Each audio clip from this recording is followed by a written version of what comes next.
Friends, welcome to Concept Sutra. This is the second lecture of the chapter Mindful Eating. हमने पिछले lecture में हमने proteins, carbohydrates, fats और भी बहुत सारे हमने कंसेप्ट्स हमने पढ़े थे. हमने काफ़ी सारे इन सब में डिटेल स्टडी करी थी. अब इस चैप्टर में in this chapter we are going to start with balance diet. Balance diet क्या होता है? जब आपको protein, carbohydrates, energy giving food, nutrition, vitamins, जब सब कुछ एक ही प्लेट में जब आप कंज्यूम करते हो, आपकी बॉडी को जब एक प्रॉपर डाइट मिलती है, एक प्रॉपर मील मिलती है जिसमें ये सारे न्यूट्रिएंट्स, ये सारे फूड कंपोनेंट्स रहते हैं, उसे हम क्या कहते हैं? We call it as a balance diet. Okay, so let us see what is the definition of a balanced diet and then we'll move further. Okay, a diet that has all the essential nutrients. What does it says?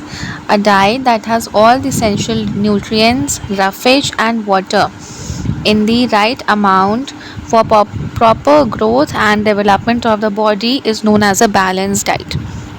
तो एक ऐसी diet जिसमें आपके सारे essential nutrients हैं. कौन कौन से? आपके कार्बोहाइड्रेट्स, आपके fat, protein, calcium, vitamins, minerals, roughage, आपका जो फाइबर है जो आपको चाहिए for the proper excretion of the food, water, ये तीनों चीज़ें जब एक प्रॉपर डाइट प्लान जब आपको मिलता है, एक प्रॉपर मील जो आपको मिलती है आपकी बॉडी को, आपकी प्रॉपर ग्रोथ के लिए और प्रॉपर डेवलपमेंट के लिए, तो उसे हम क्या कहते हैं?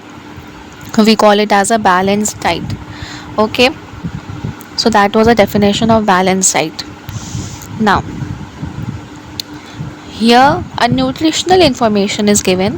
हमने एक पैकेट 100 ग्राम्स का पोटैटो वेफर्स लिया है और एक पैकेट हमने 100 ग्राम्स का रोस्टेड चना लिया है.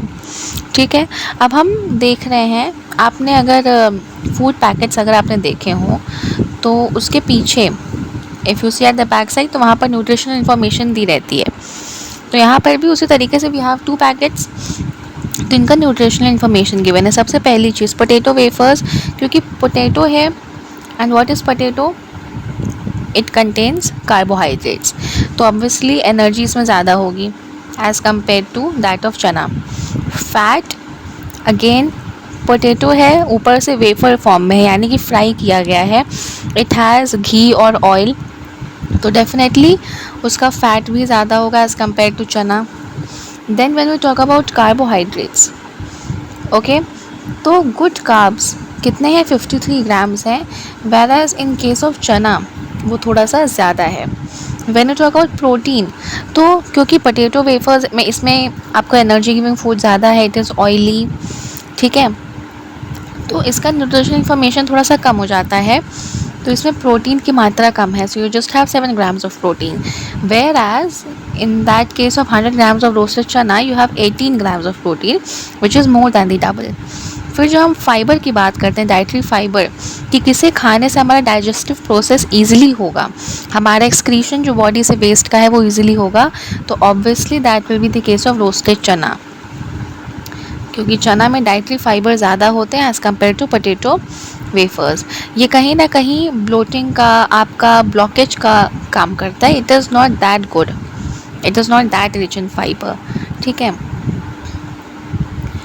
Now what else is given here? It says that some foods have high calories due to high sugar and fat content. किस वजह से हाई कैलोरी होती है? हाई शुगर और हाई फैट कंटेंट की वजह से. Moreover they contain very low amounts of protein, minerals, vitamin and dietary fibre. जिन भी चीज़ों में बहुत ज़्यादा कैलोरी है, अगर आप पिज़्ज़ा देखो, बर्गर देखो, तो इन सब में बहुत ज़्यादा कैलोरी होती है. और वो कैलोरी किसकी वजह से होती है? दे contain very high amount of salts and sugar, और बहुत सारा फैट होता है.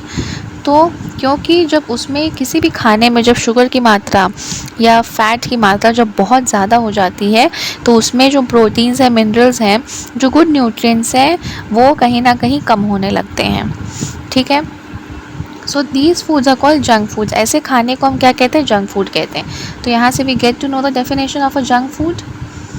Okay, we get to know the definition of junk food.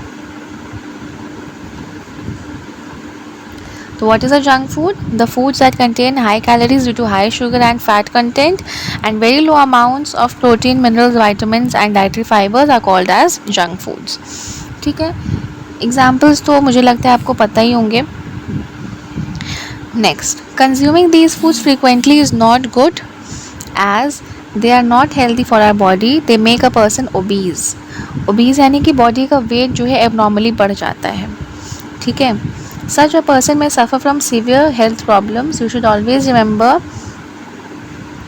Doctor Poshita statement that health is the ultimate wealth.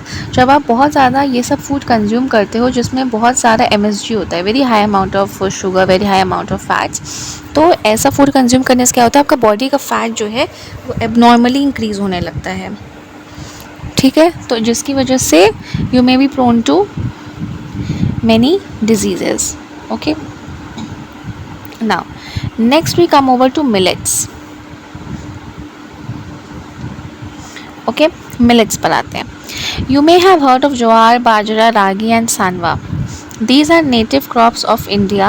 They can be easily cultivated in different climatic regions. Highly nutritious grains and they are called as millets. ठीक है, ये सब थोड़ा you can say ये थोड़े मोटे अनाज होते हैं. Okay, and they are loaded with nutrients. Millets. What are millets? They are small sized grains and have been an integral part of the Indian diet for centuries. They have regained popularity due to numerous health benefits. काफ़ी सारे health benefits होते हैं हमारे millets में.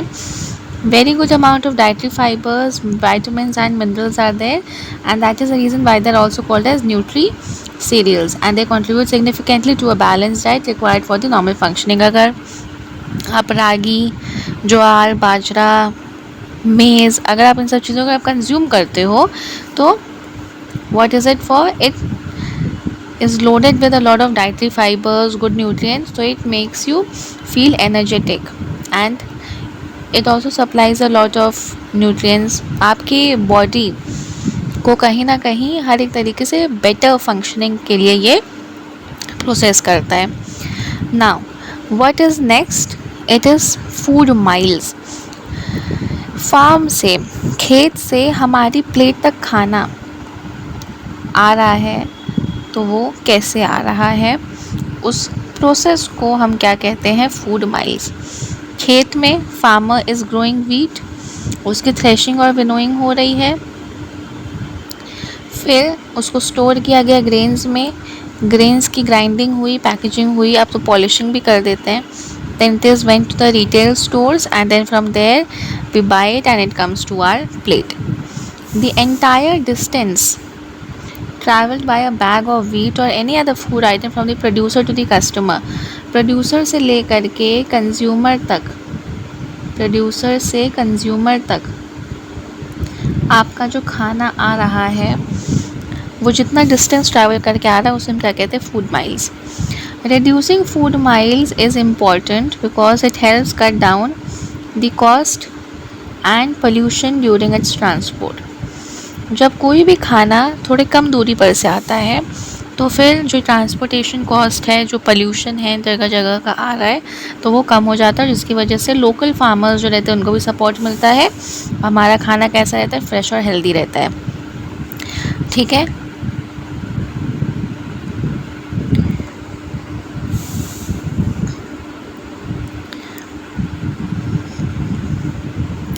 Okay. सो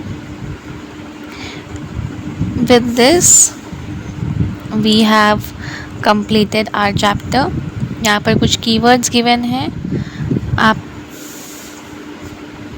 इनको देख सकते हो. okay, and then here we have the summary. okay, so you can read it, and with this we have completed the chapter. Okay, we'll be discussing the question and answers in the next lecture. I'll be providing you with all the question answers that is there. Okay.